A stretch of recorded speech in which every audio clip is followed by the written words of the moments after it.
On the 26th of September 1983, Stanislav Petrov sat alone in a Soviet bunker and watched a computer tell him America had just launched nuclear missiles. Not maybe. Not please verify. The screen said missiles were coming. His job was simple. Report the attack. Trigger the chain of command. Possibly help start World War III. Instead, Petrov stared at the warning and thought, that seems suspicious. Which is not usually the sentence you want standing between humanity and nuclear fire. If Petrov reported it as real, Soviet leaders might believe they had only minutes to respond. If he ignored it and he was wrong, Soviet cities could disappear. So he did the most dangerous thing possible. He waited. And because one man hesitated, millions of people kept existing. Now pause. Before we find out what happens in that bunker, you need to understand how the world got insane enough for one man's hesitation to matter. Two countries caused this moment. Two countries that just 38 years earlier had fought side by side to defeat Nazi Germany. Two countries that shook hands over the ruins of Europe. Two countries that then spent the next 45 years building a global nuclear stockpile that peaked at over 70,000 warheads. They never declared war on each other. There was no official US-Soviet battlefield. No final showdown between the two giants. And somehow, that is what made it terrifying. This is the Cold War. And the question is not just what happened, it is how two former allies became so terrified of each other that they built enough weapons to end civilization and somehow never directly fought. The answer is not just communism versus capitalism. That is the poster version. The real story is fear. Fear of invasion. Fear of losing control. Fear of looking weak. Fear that the other side might get one step ahead. And once fear became policy, every solution created a bigger problem. If you enjoy stories where every decision solves one problem by creating three worse ones, subscribe, because from here on out, nobody makes a calm choice. It is 1945. World War II is over. Europe is rubble. Japan is rubble. Tens of millions of people are dead. And everyone agrees on one thing. That should never happen again. The United States lost around 400,000 soldiers and ended the war with a weapon that could vaporize a city in a single flash. The Soviet Union fought on its own soil, lost about 27 million people, and somehow survived. These two countries had just spent 4 years as allies. They were about to spend 45 years as the most dangerous enemies the world had ever seen. And the friendship shattered because both sides looked at the same ruined world and learned opposite lessons. Both sides agreed, Germany must never do that again. The problem was, nobody agreed on how. America wanted democracy, open markets, trade, and rebuilt economies. The Soviet Union wanted control. Lots of control. Control with tanks. From Moscow's point of view, this was not random paranoia. Russia had been invaded from the West again and again. Napoleon came. Germany came in World War I. Hitler came in World War II and turned Soviet land into a nightmare.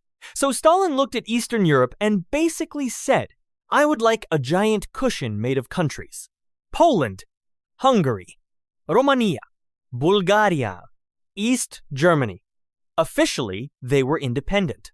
Practically, they were roommates with a Soviet landlord who owned the walls. Eastern European leader, can we choose our own government? Soviet Union, of course.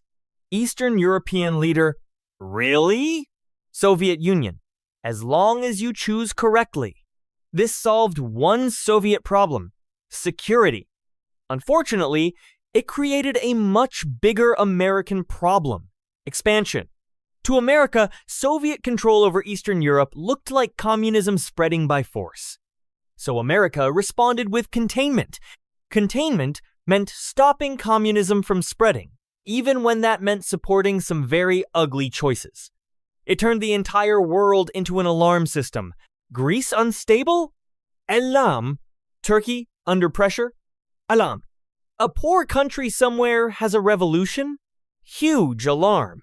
The domino theory said if one country fell to communism, the next might fall, then the next, then the next. America answered with the Marshall Plan billions of dollars to rebuild Western Europe and reduce the appeal of communist revolution. Factories reopened. People got jobs. Cities repaired themselves. This was not charity with a flag. It was strategy with a checkbook. But Moscow saw American money as American influence. Influence as control. Control as encirclement. And encirclement as the old nightmare wearing a nicer suit. So both sides kept doing defensive things that looked aggressive to the other side. This is how paranoia becomes architecture. Nowhere showed it better than Berlin. After the war, Germany was divided. Berlin was also divided, even though it sat deep inside Soviet-controlled East Germany.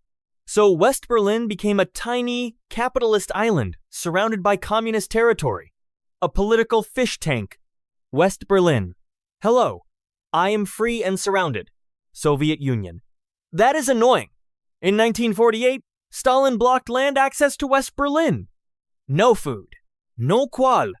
No supplies. The plan was simple. Squeeze the city until the West gave up.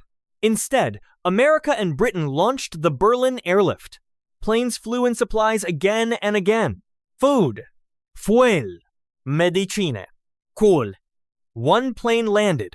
Another arrived. Another appeared. A Soviet guard looks up. Plane. Plane. Plane. Soviet guard. Do they ever stop? The blockade failed. West Berlin survived. And the Cold War had its first great symbol.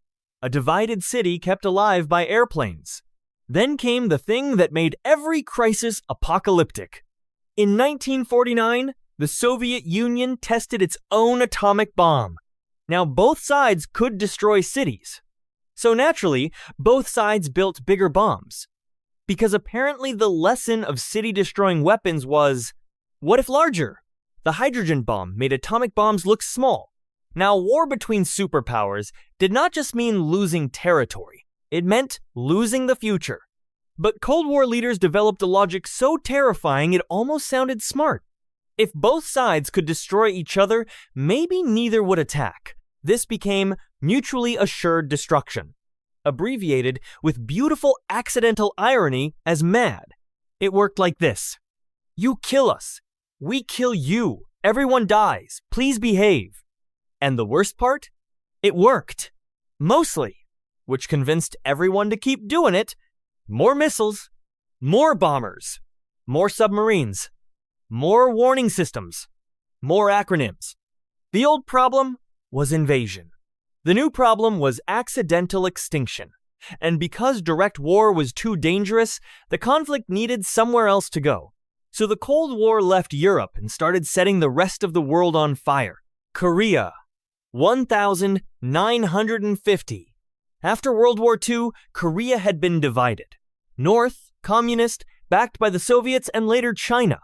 South, anti-communist, backed by America. One country, two systems. A border drawn like someone tried to solve a human tragedy with a ruler. Then, North Korea invaded South Korea. America pushed back. China entered. The front line moved south, then north, then south again, and basically back where it started. Korea showed the new Cold War pattern. America and the Soviet Union would avoid fighting each other directly, but their allies, weapons, money, and ideology would collide on someone else's land. This was called a proxy war, which sounds much cleaner than it was. Proxy war means you fight him. No, you fight him. Actually, let's make that country fight while we send equipment. Then came space. At first, space sounds inspiring. Rockets, astronauts, moon dreams. Humanity reaching upward. Beautiful. Also extremely military.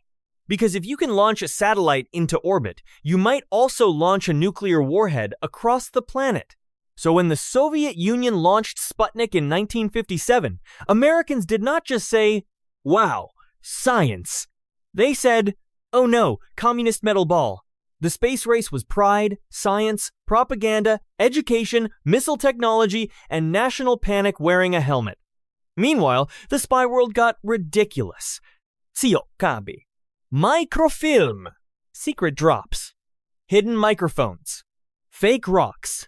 People in trench coats pretending not to be suspicious while being the most suspicious person on the street. In the Cold War, even a park bench could be a national security issue. Then came Cuba. This is the moment where the Cold War almost stopped being history and became a very short human experiment. In 1959, Fidel Castro took power in Cuba. America did not like this. In 1961, America tried to overthrow him in the failed Bay of Pigs invasion. It went badly, very badly. After that, Castro had one reasonable concern. America may try again. And Khrushchev had one interesting idea. The US had missiles in Turkey, close to Soviet territory. What if the Soviets put missiles in Cuba 90 miles from Florida? That is not far. That is your neighbor bought a dragon distance. October 1962. American spy planes found Soviet missile sites under construction in Cuba. President Kennedy had to choose. Option A, air strike. Military, we can take them out. CIA, we think. Kennedy, you think? CIA, we are fairly confident. Kennedy, that is not the same thing. Option B, naval blockade. Navy, it is slower. Kennedy, but we do not accidentally start World War III on day one? Navy, correct. Kennedy, blockade. For 13 days, the world held its breath. Then the Soviet ships stopped, turned around. The crisis seemed to be diffusing. What nobody on the surface knew was that underneath the Atlantic, a Soviet submarine, B-59, was in serious trouble. The crew had been underwater for days. They had poor communication with Moscow. Temperature inside was over 100 degrees Fahrenheit.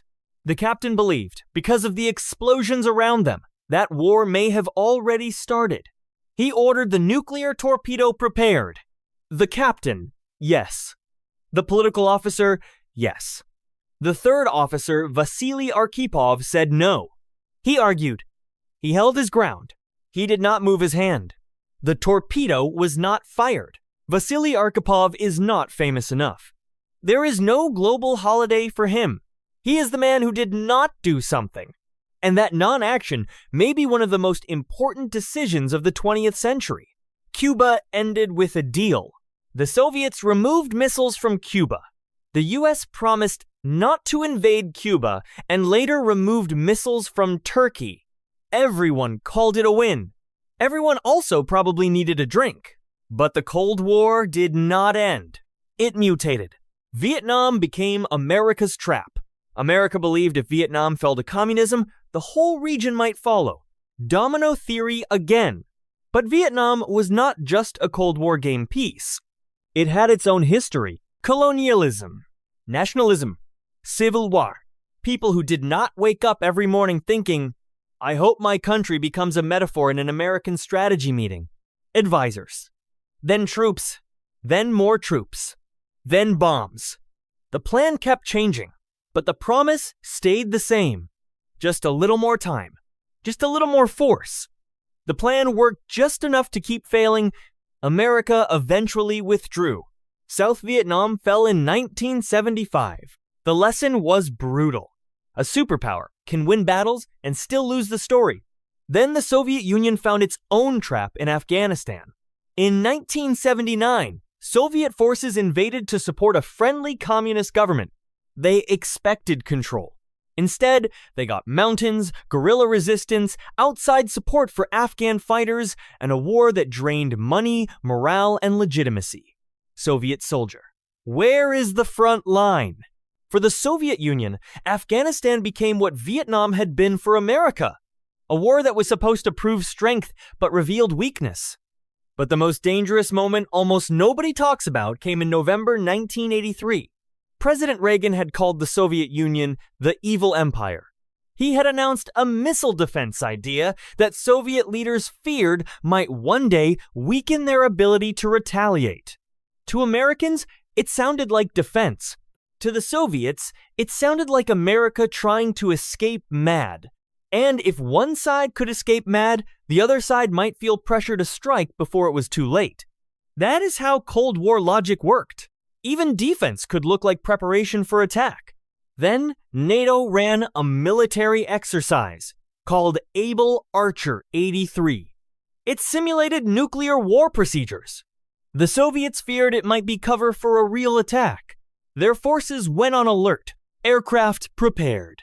Commanders watched. Phones rang.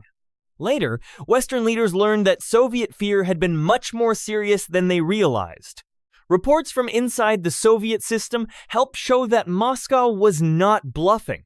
They were genuinely scared. Reagan was shaken. He had not fully understood that the other side was not just threatening. They were afraid. Two systems. Each convinced the other was irrational enough to launch.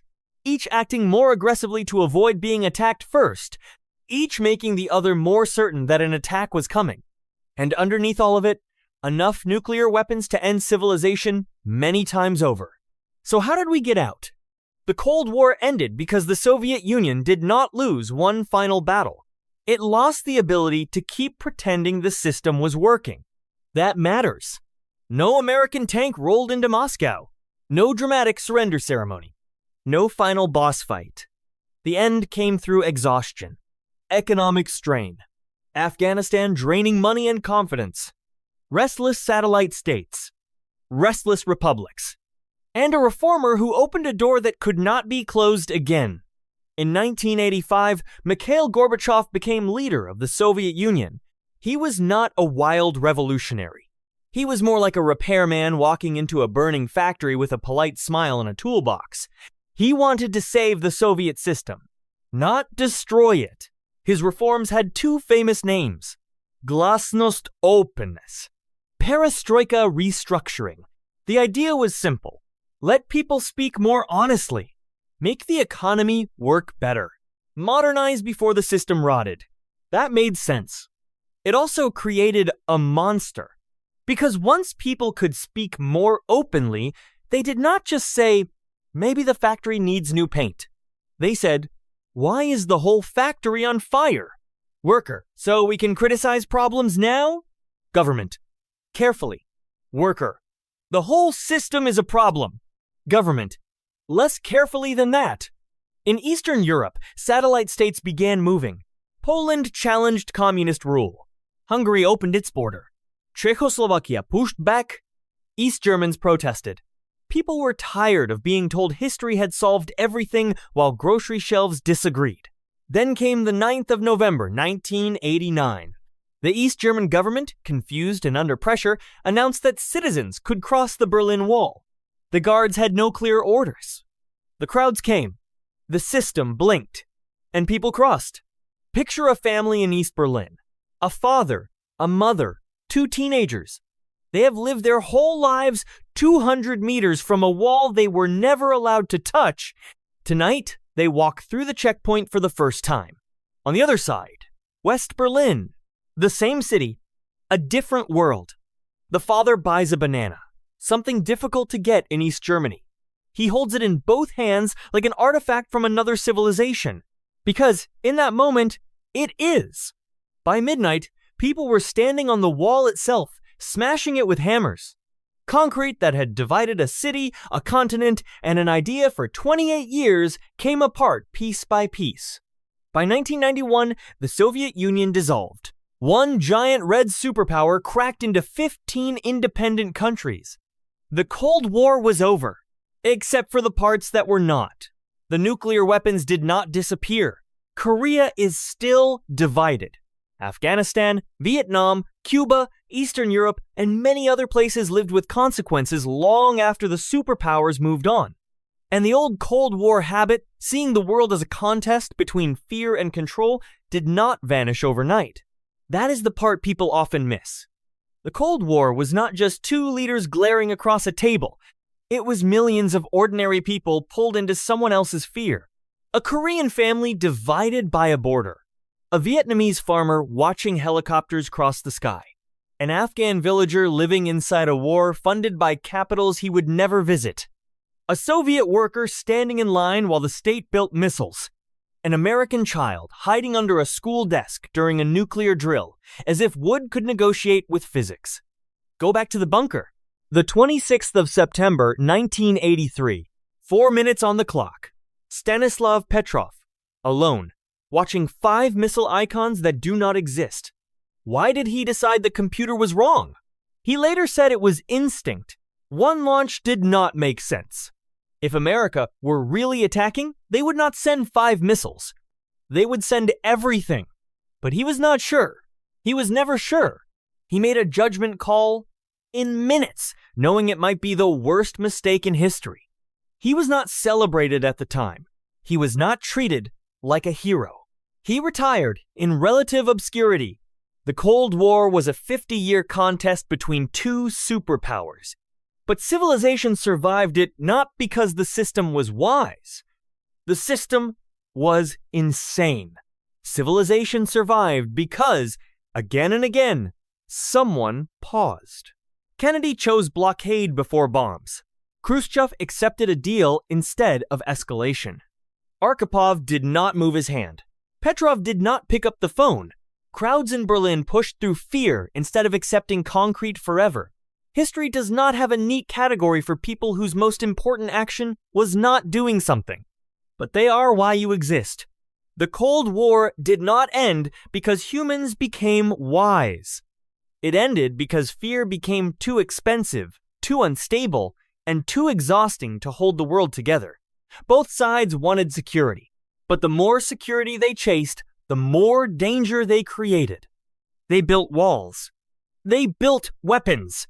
They built systems so large and so frightening that survival stopped depending only on strength. It depended on someone, somewhere, in one terrifying minute, being brave enough to pause. The weapons are still there. The question without a comfortable answer is simple. How long do we plan to keep needing that kind of bravery?